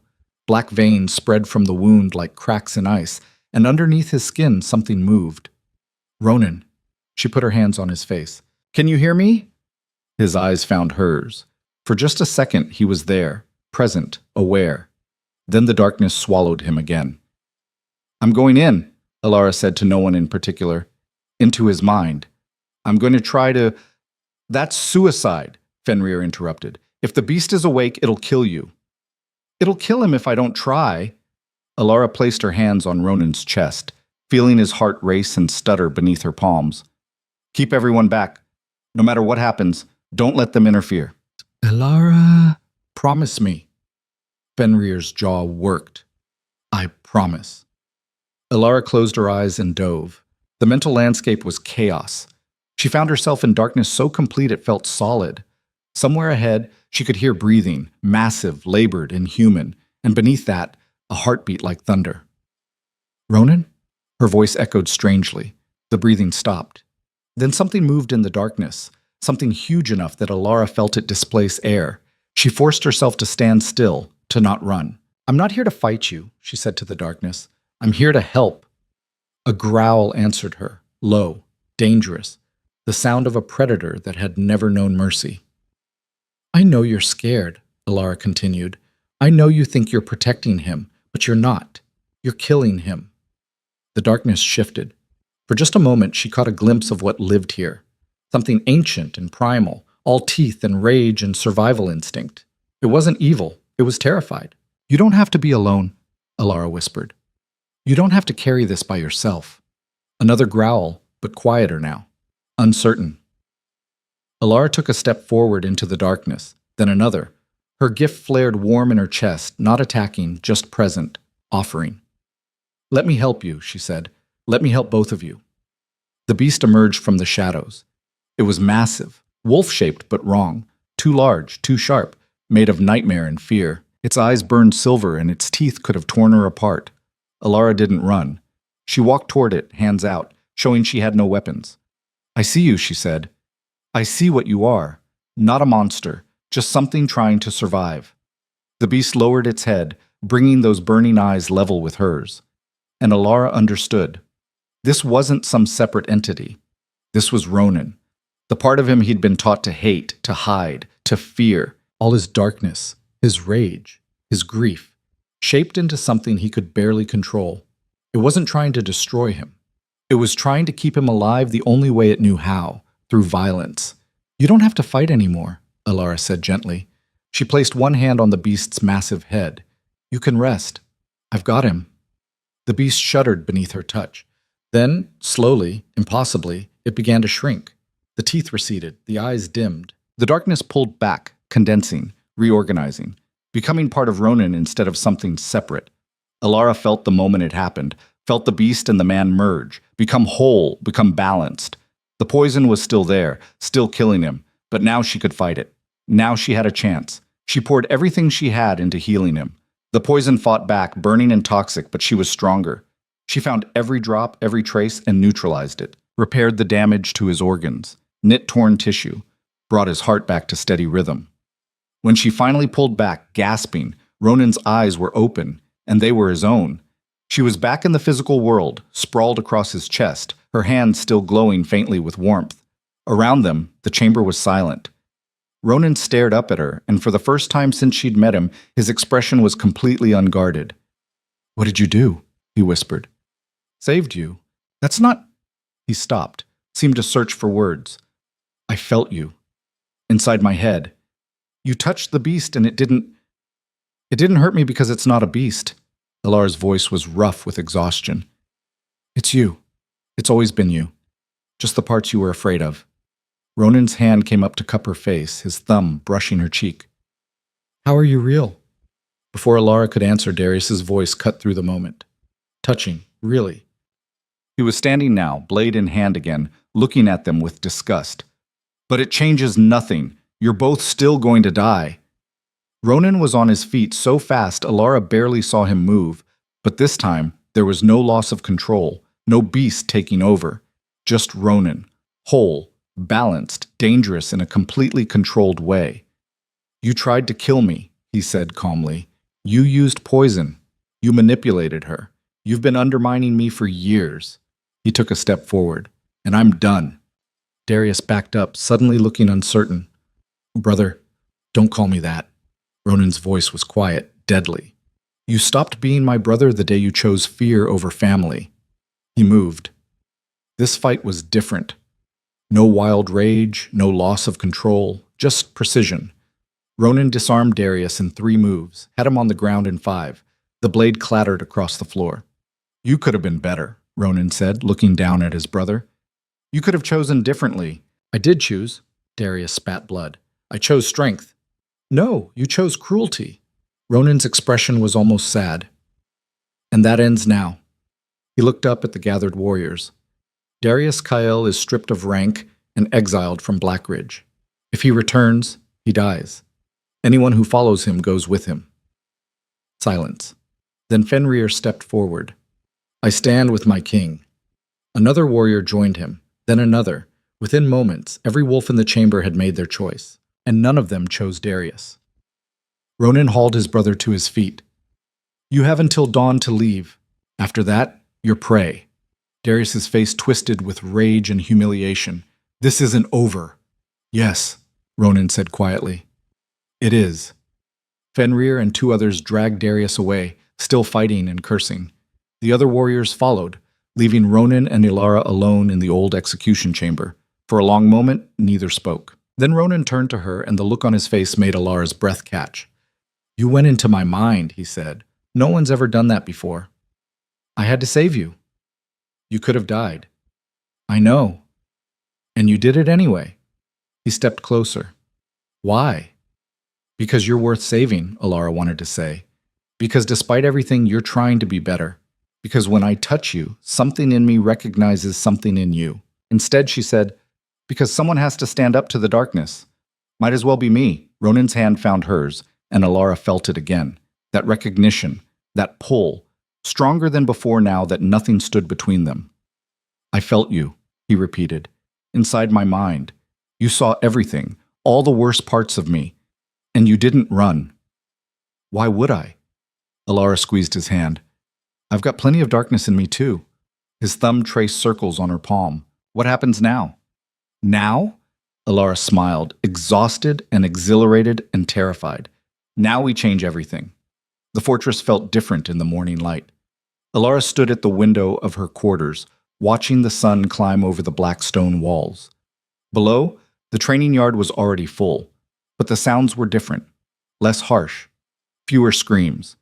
Warriors still sparred, still pushed themselves, but there was something else now. Laughter, actual conversation, small moments of humanity breaking through the iron discipline. 3 weeks since Darius's exile. 3 weeks of slow, careful change. It wasn't easy, nothing worth doing ever was. "You're up early," Ronan's voice came from the doorway. Alara didn't turn, but she smiled. "Couldn't sleep." "Bad dreams?" "Good ones, actually." She glanced back at him. "That's what's keeping me awake." He crossed the room to stand beside her, close enough that their shoulders almost touched. They'd been doing this dance for weeks now, circling each other, drawn together, but never quite closing the distance. Too much uncertainty, too much at stake. "The council meeting is in an hour," Ronan said. "You ready?" "No." Alara finally turned to face him. "But I'll do it anyway." His expression softened. "You don't have to. I can present the reforms myself." "And have them dismissed as the Soft King's latest failure?" She shook her head. "No, this has to come from both of us. Show them we're united." "We are united." The words came out quiet, weighted with meaning beyond politics. Alara's breath caught.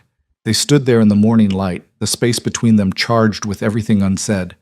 Then footsteps in the corridor broke the moment. Fenrir appeared, looking harried. "Sorry to interrupt, but we have a situation." "What kind of situation?" Ronan's tone shifted immediately to command mode.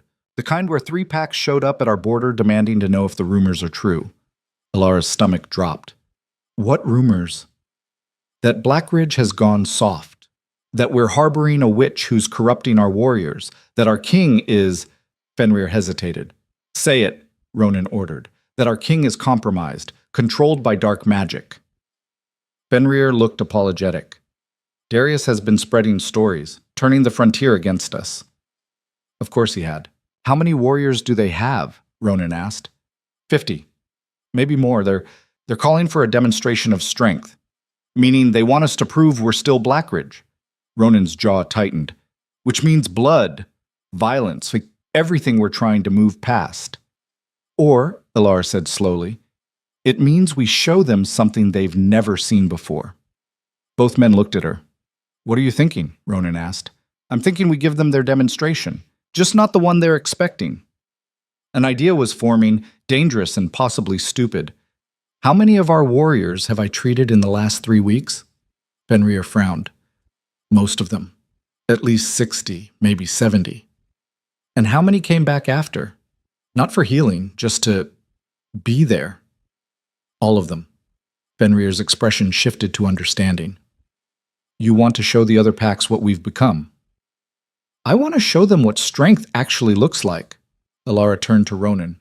Not the ability to endure pain, not the willingness to inflict it, but the courage to be vulnerable, to ask for help, to heal instead of break. Ronan stared at her for a long moment. Then slowly he smiled, a real smile that transformed his entire face. "That's either brilliant or suicidal. Can't it be both?" "With you, it usually is." He was already moving toward the door. "Fenrir, gather everyone in the main yard. All of them. Warriors, healers, children, everyone. What should I tell them?" Tell them, Ronan said, that we're about to redefine what Blackridge means. An hour later, the entire pack stood assembled, while 3 foreign delegations watched from the fortress walls. Alara recognized the banners: Ironpaw, Stormcrest, and Shadowfen. All of them larger packs, all of them traditional, all of them deeply invested in the old ways, and all of them looking for any excuse to declare Blackridge weak. Alara stood on a raised platform beside Ronan, very aware of every eye on her. She'd dressed simply, healer's robes, no weapons, nothing to suggest power beyond what she carried in her hands. Ronan, by contrast, looked every inch the warrior king, but when he spoke, his voice carried not aggression, but certainty. 3 weeks ago, my brother tried to kill me. He used poison. He manipulated, lied, and nearly destroyed everything I've been trying to build. Ronan's gaze swept the assembled wolves. Some of you supported him. Some of you believed his vision of strength was the only way to survive. Silence. No one moved. But Darius was wrong. And so was our father before him. And so was every king who taught us that pain equals power, that mercy equals weakness, that the only way to survive is to destroy anything soft inside us. Pretty words, a voice called from the Ironpaw delegation. But words don't hold territory. Strength does. You're right, Ronan nodded. So let me show you strength. He turned to Alara. Go ahead. This was it. The moment that would either prove their point or destroy any credibility they'd built. Alara stepped forward. 3 weeks ago, I was a debt payment. Expendable. Worthless. I expected to die here. Her voice carried across the yard. Instead, I found wolves who were hurting. Warriors carrying injuries they'd hidden for months, years. Children being trained past their breaking points. An entire culture bleeding from wounds it refused to acknowledge. She descended from the platform, walking among her packmates. So I started healing them, not just their bodies, their spirits. I created a space where it was okay to admit you needed help, where asking for healing wasn't shameful, where strength meant knowing your limits, not ignoring them. Alara stopped in front of a massive warrior, one of the first she'd treated. Tell them what happened. The warrior hesitated, then spoke. I had 3 cracked ribs and a torn shoulder. Been fighting through it for 2 months because admitting injury meant reassignment, meant being seen as weak. His voice roughened. The pain got so bad I couldn't sleep, couldn't eat, but I kept pushing because that's what we do in Blackridge. And then? Alara prompted. And then you fixed me in 20 minutes. The warrior looked at her with something like awe. Just fixed me, like it was nothing. And when I tried to thank you, you said I deserved to not hurt, that surviving wasn't the same as thriving. Murmurs rippled through the watching packs. Alara moved to another wolf, the young man whose shoulder she'd relocated. Your turn. I was terrified of you at first, he admitted. Thought healing was weakness. Thought accepting help meant I'd failed. He paused. But then I realized something. The strongest warrior isn't the one who can take the most damage. It's the one who knows when to stop taking damage and start fixing it. More murmurs, louder now. This is absurd, someone from Stormcrest shouted. You're teaching them to be soft. No, Ronan's voice cut through the noise. We're teaching them to be smart, to be sustainable, to build warriors who last decades instead of burning out in years. And how's that working? The Stormcrest representative challenged. Are your warriors weaker now, less capable? See for yourself. Ronan gestured to the training yard. Fenrir demonstration. What followed was the most impressive sparring session Alara had ever witnessed. Warriors moving with precision and power, pushing each other hard but not recklessly. When someone took a hit that looked bad, they called pause, got checked, then continued. No one hid injuries. No one fought through obvious damage just to prove a point. And somehow, impossibly, they were better for it. Faster, sharper, more focused. Because they weren't afraid. Your warriors look healthy, the Ironpaw leader admitted grudgingly. I'll give you that. But strength isn't just physical. It's mental, cultural. You've disrupted everything Blackridge stood for. Good, Alara said before Ronan could respond. Because what Blackridge stood for was slowly killing everyone in it. She walked to the center of the yard, addressing all 3 delegations directly. You want to know if the rumors are true? Yes, Blackridge has changed. We still train hard. We still produce some of the fiercest warriors on the frontier, but now we do it without destroying ourselves in the process. And you expect us to believe this makes you stronger? The Shadowfen representative sounded skeptical. I expect you to believe your own eyes. Alara gestured to the assembled pack.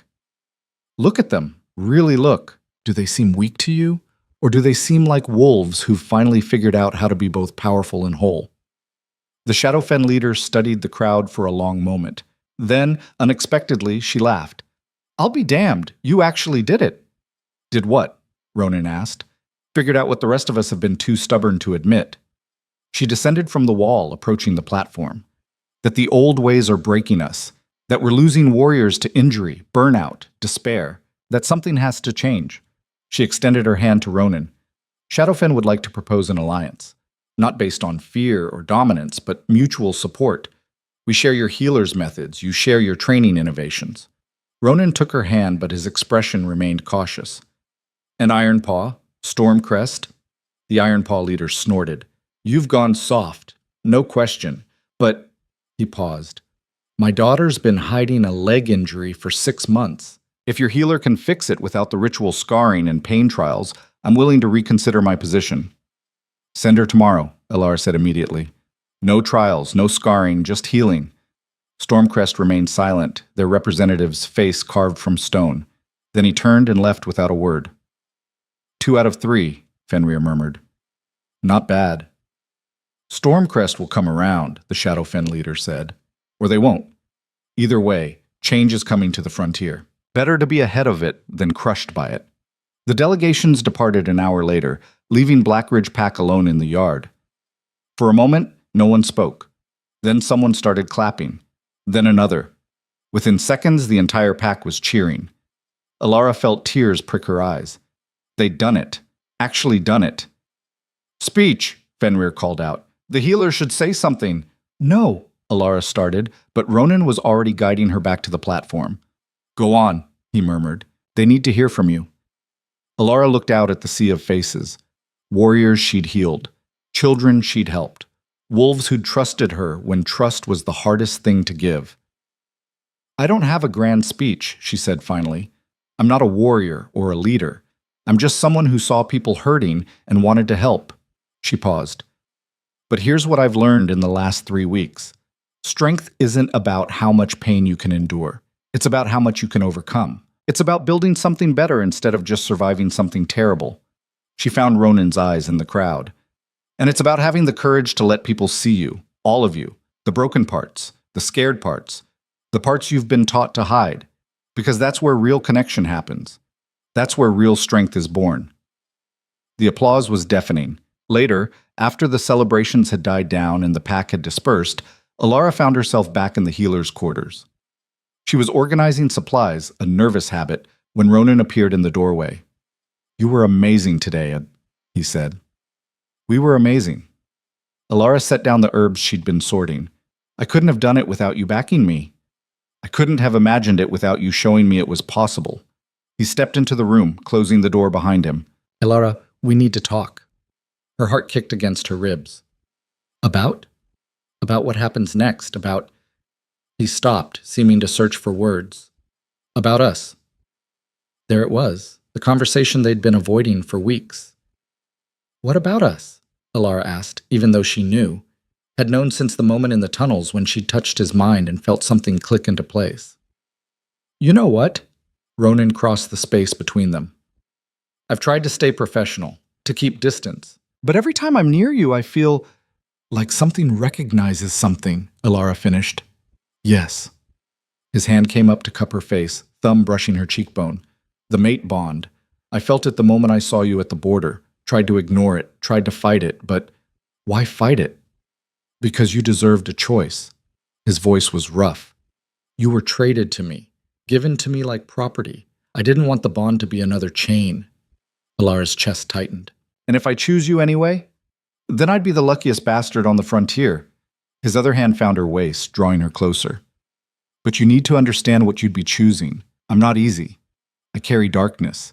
And even with your help, even with the beast integrated, I'm still someone trying to be better, Alara interrupted. Still someone who chooses compassion over cruelty. Still someone who sees me as an equal instead of property. She placed her hands on his chest, feeling his heart race beneath her palms. That's what I'm choosing, Ronan. Not some perfect fantasy, just you. His forehead dropped to rest against hers. I don't deserve you. Good thing I'm not asking permission.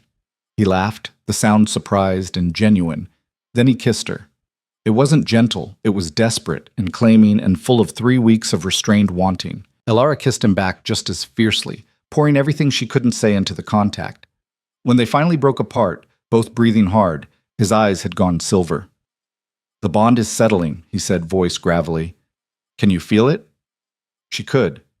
Like a golden thread connecting them, warm and alive and unbreakable. Yes. It'll get stronger, more intense. Eventually, we'll be able to feel each other's emotions, sense each other across distance. His hands tightened on her waist. Are you sure about this? I've never been more sure of anything. Ronan kissed her again, slower this time, savoring. When he pulled back, his expression was soft in a way she'd never seen. Then you're mine, and I'm yours, for as long as you'll have me. That might be a while. Good. He traced her jaw with gentle fingers. Because I'm not letting you go. They stood there in the healer's quarters, wrapped around each other, while outside the fortress walls the sun set and the moon rose. The bond between them pulsed warm and steady, a promise of something neither had expected but both desperately needed. The next morning brought new challenges. Word had spread across the frontier about Blackridge's transformation, and reactions were mixed. Some packs sent envoys seeking alliances, others sent threats. Darius reportedly was gathering supporters for some kind of retaliation. But inside Blackridge, changes continued. The training yards were reorganized to include healing stations. Warriors were encouraged to report injuries immediately rather than hide them. Children's training was restructured to build strength without breaking spirits. And Elara's healer's quarters became the heart of it all, a place where wolves came not just for physical healing, but for the quiet acknowledgement that pain wasn't weakness, that needing help was human. Well, wolf. Whatever. We need more healers, Elara told Ronan one evening as they reviewed the day's injuries. I can't keep up with demand. I've been thinking about that. Ronan set down the report he'd been reading. What if we started training them? Not everyone has your gift, but basic healing knowledge. That could be taught. A healer corps. Elara felt excitement kindle in her chest. Warriors who can also heal, wolves who understand both sides. Exactly. He pulled her into his lap, and she went willingly, settling against his chest. We could make it part of standard training. Every warrior learns basic medicine, field healing, triage. Darius would have called that weakness. Darius was an idiot. Ronan's arms tightened around her. This is practical. Warriors who can heal themselves and each other last longer. Fight better. Build loyalty that goes beyond fear. Elara twisted to look at him. You've really thought this through. I've had good inspiration. He kissed her temple. Plus, watching you work has taught me something. Healing isn't passive. It takes strength, skill, courage, all the things we value in warriors. Are you saying I'm a warrior? I'm saying you're the strongest person I know. His voice was serious. You came into an enemy fortress with nothing but your gift and your stubbornness, and you changed everything. That's not weakness, Elara. That's power. She didn't know what to say to that, so she kissed him instead. They were still tangled together when Fenrir knocked on the door. Sorry to interrupt, he called, but we have visitors, the kind you're going to want to see. Ronan groaned but released Elara. This better be good. It was. In the main hall stood a delegation from Silverpine. Elara's former pack, the wolves who'd sold her. Her blood ran cold. At the head of the delegation was Alpha Thane, older, grayer, but with the same cold eyes that had looked at her like property 3 months ago. Ronan Kyle, Thane said formally. We come seeking audience. You come seeking something, Ronan corrected, his tone icy. What? Thane's gaze found Elara. Something flickered in his expression. We come to retrieve what was ours. The debt is settled. The contract complete. We want Elara Voss returned. The hall went deadly silent. Elara felt rage and fear war in her chest. They wanted her back. After everything they'd done, everything they'd put her through, they wanted her back. No. Ronan's voice was flat. Final. The contract stated a life for a debt. The life was given. The debt was paid. Ronan stepped forward, and every wolf in the hall tensed. Alara Voss belongs to Blackridge now. She's under my protection. Under my— He paused, significant. Claim. Thane's eyes widened. The mate bond. Yes. You bonded with a debt payment? Thane sounded incredulous. I bonded with the strongest, bravest, most extraordinary wolf I've ever met. Ronan's hand found Alara's, squeezed. And if you think I'm giving her up, you're insane. We didn't come to fight, Thane said quickly. We came to renegotiate. There's nothing to negotiate. Please. The word seemed to cost Thane dearly. Just hear us out. Ronan looked at Alara. Your call. She wanted to say no, wanted to throw them out, make them feel even a fraction of the helplessness they'd made her feel, but something in Thane's expression stopped her. Not remorse exactly, but something close to it. 5 minutes, she said. Thane nodded. Silverpine is dying. Half our pack has left in the last 2 months. The other half is barely holding on. We're losing warriors to injuries we can't treat, losing children to training methods that break more than they build. He paused. Word reached us about what you've done here, about the changes, and we want that. You want me to come back and fix your pack? Alara couldn't keep the bitterness from her voice. After you starved me, chained me, and sold me? I know what we did was wrong. Thane's voice was quiet. I know we don't deserve your help, but our pack is full of wolves who had nothing to do with those decisions. Children, families. They shouldn't suffer because their leaders were cowards. He's right, Fenrir murmured, as much as I hate to admit it. Alara looked at Ronan. Through the bond, she felt his steady support, his willingness to back whatever she decided. I'll help you, she said finally, but not the way you want. Thane frowned. What do you mean? I mean, I'm not coming back to Silverpine. I'm staying here, with my mate, with my pack. Alara's voice strengthened. But I'll send healers. I'll share knowledge. I'll help you build something better. On one condition. Name it. You dismantle the debt system. No more selling pack members to settle obligations. No more treating wolves like currency. Alara stepped forward, and Thane actually backed up. You build a culture where every life has value, where asking for help isn't shameful, where strength means lifting each other up instead of tearing each other down. That's a complete restructuring. That's the deal. Take it or leave it. Thane looked at his delegation. Quiet conversations happened in whispers. Then he turned back to Alara. We'll take it. He extended his hand. And we're sorry. For what we did to you. For all of it. Alara didn't take his hand. I don't forgive you. I might never forgive you. But I won't let innocent wolves suffer because of your mistakes. She paused. Send a delegation in 2 weeks. We'll start the training then. Thane withdrew his hand, nodded, and led his wolves out. When they were gone, Alara sagged against Ronan. Did that actually just happen? You just negotiated a cultural revolution in your former pack while refusing to forgive the bastards who hurt you. Ronan sounded impressed. Yes, it happened, and it was magnificent. I feel like I'm going to be sick. That's normal. He turned her to face him. You realize what you just did? What this means? That I'm an idiot who can't say no to people who need help? That you're starting a movement. Ronan's eyes were bright. Blackridge changed. Now Silverpine will change. And when other packs see it working, they'll want to change too. You're reshaping the entire frontier. The weight of it hit Alara all at once. She'd come here expecting to die. Instead, she was changing the world. I can't do this alone, she whispered. Good thing you don't have to. Ronan pulled her close, and through the bond she felt his absolute certainty, his faith in her. We do this together, you, me, Fenrir, everyone who believes there's a better way. What if we fail? Then we fail trying to build something beautiful instead of maintaining something broken. He kissed her forehead. I'll take those odds. That night, Alara stood on the fortress walls, looking out at the frontier. Somewhere out there, Darius was plotting. Other packs were watching. The old ways were fighting back against the new. But here, in Blackridge, change was taking root. Warriors laughed in the training yards. Children played without fear. The healers' quarters glowed warm with lamplight and the quiet sounds of wolves finding peace. And beside her stood Ronan, no longer the isolated king carrying darkness alone, but her partner, her mate, her equal in every way that mattered. "What are you thinking?" he asked.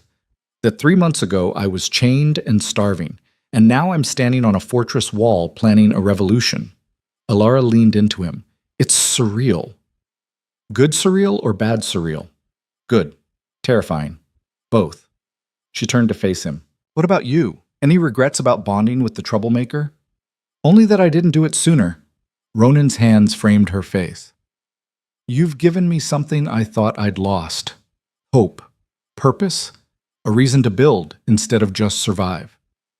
We're going to have to fight for this. You know that." "I know." His smile was fierce. "And I'm ready." They kissed under the moonlight, two wolves who'd been broken in different ways finding wholeness in each other. Around them, the fortress hummed with new life, with possibility. The frontier was changing, and they were leading the way. The attack came 6 weeks later, in the dead hours before dawn, when the world was caught between darkness and light. Alara woke to the sound of warning bells, and Ronan already moving, pulling on clothes and weapons with practiced efficiency. Through the bond, she felt his alertness spike into something sharp and predatory. "What's happening?" She was on her feet, reaching for her healer's pack out of instinct. Border breach. Multiple hostiles. Ronan buckled his sword belt. "Stay here. Lock the door. Don't open it for anyone but me or Fenrir." "Like hell!" Alara was already dressed, slinging her pack over her shoulder. "If there's fighting, there'll be wounded. I'm coming." "Alara, we don't have time to argue." She grabbed his hand, squeezed once. "Together, remember?" His expression shifted from protective to resigned. "Stay behind me, and if I tell you to run, you run." "Same to you." They ran through corridors already filling with warriors, everyone moving with purpose toward their assigned positions. The training they'd implemented over the last weeks showed no panic, no chaos, just coordinated response. Fenrir met them at the main gate, his face grim. "It's Darius. He's got maybe 40 wolves, all of them outcasts and exiles. They breached the east wall." "Casualties?" Ronan demanded. "3 wounded, none critical, but Alara, there's something else." Fenrir's voice dropped. "He's asking for you specifically. Says he'll withdraw if you come out and face him." "It's a trap," Ronan said immediately. "Obviously." Alara's mind raced. "But he'll keep attacking until I show. Better to control when and where it happens." "Absolutely not." "Ronan, I said no." His hand found her arm, gripped tight enough to hurt. "You're not going out there to be bait." "Then what? We let him tear apart everything we've built because I'm too scared to face him?" Alara pulled free. "That's not who I am. That's not who we are." Through the bond, she felt his fear war with his pride, his need to protect her battling against his knowledge that she was right. "If you go," he said finally, "I go with you." That's what he wants, to draw you out, make you lose control again. Then he'll be disappointed. Ronan's eyes met hers, and she saw the change in him, the integration she'd helped create, the beast and the man working together instead of fighting. "Because I'm not the same wolf I was 6 weeks ago." They emerged from the fortress together, Fenrir and 24 warriors flanking them. Dawn was breaking, painting the sky in shades of blood and gold. On the ridge beyond the training yard, Darius waited with his assembled force. He looked different, thinner, harder. The exile had carved away everything soft, leaving only sharp edges and bitter resolve. "Brother," Darius called out, "and the little healer who thinks she can change the world. How touching." "What do you want, Darius?" Ronan's voice carried across the distance. "What I've always wanted. Blackridge. The throne. Everything you stole from me." Darius descended the ridge slowly. "But I'm willing to make a trade." "I'm listening." "Her." Darius pointed at Alara. "The witch who corrupted you. Give her to me and I'll leave. You can keep your soft little kingdom. I'll take my wolves and go." "No," Ronan said flatly. "I wasn't asking." Darius's hand moved, and something was dragged forward. Alara's breath stopped. Mira, the little girl with the broken wrist, bound and terrified, but alive. "You bastard," Alara breathed. "Insurance," Darius said cheerfully. "I know you, healer. You can't stand to see anyone suffer, especially not children." He put his hand on Mira's shoulder, and the girl whimpered. "So here's the deal. You come with me, I let her go. You refuse, and I start breaking things until you change your mind." Ronan's entire body had gone rigid. If you hurt her, you'll what? Attack me? Go ahead, but you'll have to get through 40 wolves first, and by the time you do, this little one will be in pieces. It was a perfect trap. Attack and risk Mira's life. Surrender Alara and lose everything. Either way, Darius won, unless they changed the game entirely. Okay, Alara said. Alara, no, Ronan started. I'll come with you. She stepped forward, hands visible and empty. But you let Mira go first, and you withdraw your forces. Those are my terms. Darius studied her for a long moment. You think you're clever, think you can trick me somehow. I think I'm tired of watching you hurt people to prove a point. Alara kept walking, closing the distance between them. So yes, I'll trade myself for her. Because that's what actual strength looks like. She felt Ronan through the bond, his fury, his fear, his absolute trust that she had a plan. She hoped that trust wasn't misplaced. Let her go, Alara said, stopping 10 feet from Darius. He smiled, shoved Mira forward. The girl ran, and Fenrir caught her, pulling her to safety. Your turn, Darius said. Alara walked forward until she stood directly in front of him. Up close, she could see the madness in his eyes. The exile had broken something fundamental in him.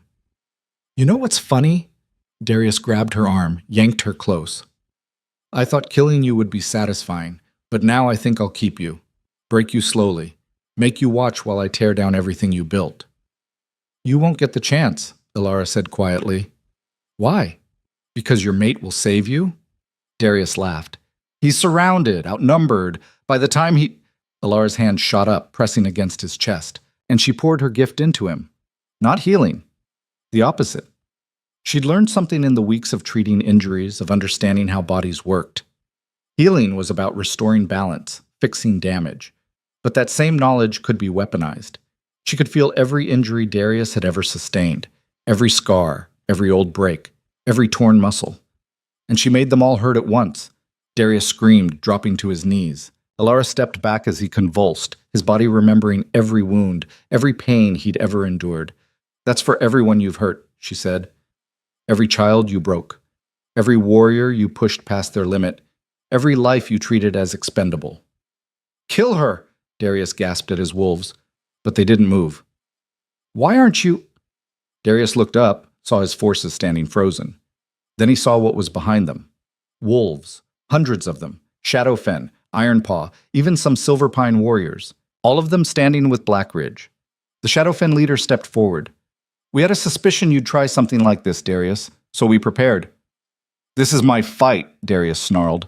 No, this is our frontier. The Ironpaw leader joined her. And we're tired of wolves like you poisoning it. Ronan walked to Alara's side, his hand finding hers. It's over, Darius. You have no support, no pack, no leverage. I have 40 wolves. You have 40 exiles who followed you because they had nowhere else to go. Ronan's voice was almost gentle. But we're offering them something different, a place in the new order, a chance to be part of something better. He addressed Darius's forces directly. Anyone who wants asylum in Blackridge or Shadowfen or Ironpaw, step forward now. No judgment, no punishment, just a fresh start. For a moment, nothing happened. Then one of Darius's wolves moved. Then another. Within seconds, all 40 had walked past their former leader to stand with the Alliance. Darius knelt alone on the frozen ground, abandoned by everyone. You've lost, Alara said, not because we were stronger, but because we offered something worth fighting for. This isn't over, Darius spat. I'll come back. No, you won't. Ronan's voice carried finality. Because you're being exiled from the frontier entirely. Cross any pack's border, and you're fair game. The Alliance is unanimous on this. The Shadowfen leader nodded. We're done tolerating wolves who choose cruelty over community. You can't do this, Darius protested, but his voice had lost its edge. I'm Blackridge. You're nothing, Ronan said quietly. You were given every chance to choose differently, to be better, and you chose violence every single time. He paused. I loved you once, brother, but that person is long gone. If he was ever really there at all. Fenrir and 2 others hauled Darius to his feet, began dragging him toward the border. He fought, cursed, made threats that rang increasingly hollow. Then he was gone, and the frontier fell silent. Alara sagged against Ronan, adrenaline draining away to leave exhaustion in its wake. Is it really over? It's really over. He wrapped his arms around her, and through the bond she felt his relief, his pride, his absolute love. You were incredible. I was terrified. That's what made it brave. He kissed the top of her head. Using your gift as a weapon. I didn't know you could do that. Neither did I. Alara looked at her hands, still shaking slightly. But I knew every injury he'd ever had, every place he'd been hurt. It was just a matter of remembering them for him. Remind me never to piss you off. Despite everything, Alara laughed. Too late. The assembled packs began to disperse, the Shadowfen and Ironpaw leaders promising to return in a week to formalize the alliance. The former exiles were integrated into various packs, given assignments and welcomed with cautious optimism. And Blackridge began to settle back into its new normal. 3 months later, Alara stood in what had been the old execution chamber, now converted into a training facility for healers. 15 wolves sat in a semicircle, taking notes as she demonstrated proper wound treatment. The key is understanding what the body wants to do anyway, she explained, healing a practice injury on a volunteer. You're not forcing it, you're just helping it along. What if the injury is too severe? One student asked. Then you stabilize and get them to someone more experienced. Alara released the volunteer's arm, now fully healed. There's no shame in knowing your limits. Better to ask for help than make things worse. After the class, she found Ronan waiting outside, leaning against the stone wall with the kind of casual grace that still made her heart skip. How'd it go? He asked. Good. They're learning fast. Alara took his offered hand. 3 of them will be ready for field placement next month. That's incredible. He pulled her close as they walked. We've got news from Silverpine. They've implemented the full restructuring. Debt system is gone. Children's training has been reformed. They're asking if we can send more healers. We can spare 2, maybe 3. Already arranged it. Ronan's tone was satisfied. Also, Stormcrest sent an envoy. Seems they're finally ready to talk. Alara stopped walking. All of them? The entire Frontier Alliance? Not yet, but close. He turned to face her. What you started here, what we built together, it's spreading faster than anyone expected. Wolves are choosing community over cruelty, healing over hurting. We're changing the world, Alara said softly. You're changing the world. I'm just along for the ride. Liar. She kissed him, quick and fierce. We're doing this together. They continued walking through the fortress that had become home, past training yards where warriors sparred and laughed, past the healing quarters where injured wolves received treatment without shame, past children playing without the shadow of fear. Everything was different now. Better. Not perfect. Nothing was ever perfect, but healing in ways that mattered. That night, under the full moon, the entire pack gathered for a ceremony. Elder Morna, recovered from Darius's attack and more formidable than ever, stood on the platform where trials had once been held. Tonight, she announced, we formalize what has already become truth. Alara Voss is no longer a debt payment, no longer an outsider. Tonight, she becomes what she has always been in her heart. Alara stepped forward, Ronan at her side. Do you accept the responsibilities of Pack? Morna asked. To protect, to serve, to build something greater than yourself? I do, Alara said clearly.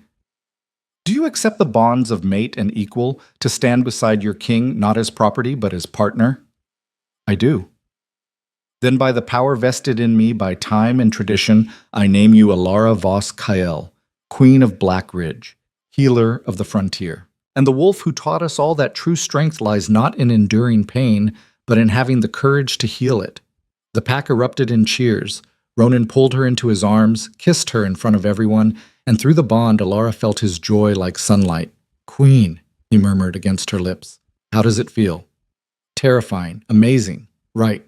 She pulled back to look at him. How does it feel to have a queen who won't do what she's told? Like everything I never knew I needed. His smile was brilliant.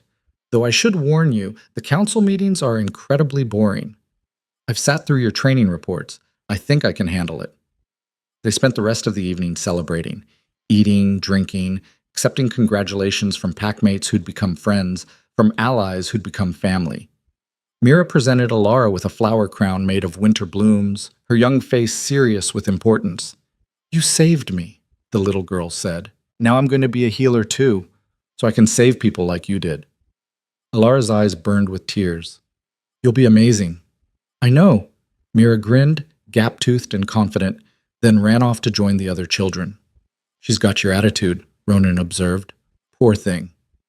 As midnight approached, they slipped away from the celebration, finding their way to the fortress walls. Below, Black Ridge spread out in all directions, torches burning, life thriving, hope growing in places where once there had been only pain.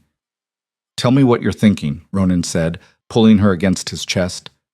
"I'm thinking about the girl who arrived here 3 months ago, chained, starving, expecting to die." Alara leaned into his warmth. She couldn't have imagined this. "What part?" "Any of it. The changes, the alliance. You." She turned in his arms. "Definitely you. I'm the lucky one." His hands framed her face. "You took a broken king and a broken kingdom and showed us we could be whole. You weren't broken. You were just fighting the wrong battle." "Maybe," he kissed her forehead, "but you helped me see that." They stood together in comfortable silence, watching the moon track across the sky. Somewhere in the fortress, the celebration continued. Somewhere on the frontier, other packs were beginning their own transformations. And somewhere, everywhere, the old ways were giving ground to something new. "What comes next?" Alara asked. "What do you want to come next?" She considered. "I want to expand the healer program, train more wolves, maybe establish satellite clinics in allied territories." Her voice gained enthusiasm. "And I want to keep pushing, keep showing that there's another way to be strong." "Done." Ronan's tone was certain. "What else?" "I want to wake up next to you every morning, fight beside you every day. Build something that outlasts us both." "Now that," he said, "I can definitely arrange." He kissed her under the moonlight, slow and deep and full of promises. When they finally broke apart, both breathing hard, Alara saw her future reflected in his silver eyes. Not the future she'd imagined as a scared girl being traded at a border. Not the future of survival in pain and endurance, but something better, something chosen. A future built on trust, partnership, and the radical belief that strength didn't mean breaking. It meant healing what others would destroy. "I love you," she said. The words came easily now, natural as breathing. "I love you too." Ronan's voice was rough with emotion. "My queen, my mate, my healer who saved the broken king." "I didn't save you. We saved each other. Even better." They stayed on the walls until dawn began to break, painting the frontier in shades of gold and possibility. Below, Black Ridge stirred to life, wolves beginning their day in a kingdom that valued strength and compassion in equal measure. And at the heart of it all stood two wolves who'd found each other in the darkest circumstances and chosen to build light. Alara thought about the journey that had brought her here, the chains, the fear, the moment when Ronan's eyes had met hers at the border and something ancient had recognized something eternal. She'd been traded as a debt payment. She'd become a queen.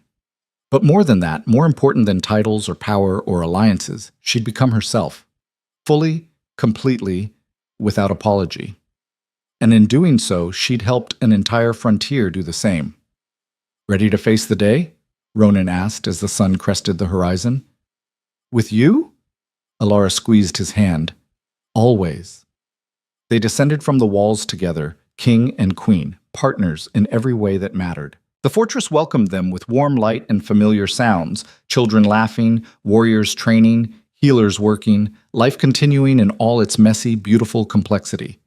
This was what they'd built. Not perfection, but progress. Not an ending, but a beginning that would ripple outward for generations. Alara had arrived at Black Ridge expecting death. Instead, she'd found life, purpose, love, and the strength to prove that the hardest thing in the world, the bravest thing, wasn't enduring pain. It was choosing to heal. And in that choice, in that radical act of compassion in a cruel world, she'd changed everything. The frontier would never be the same. Neither would she. And that, Alara thought as Ronan pulled her close and the pack surrounded them with welcome, was exactly the point.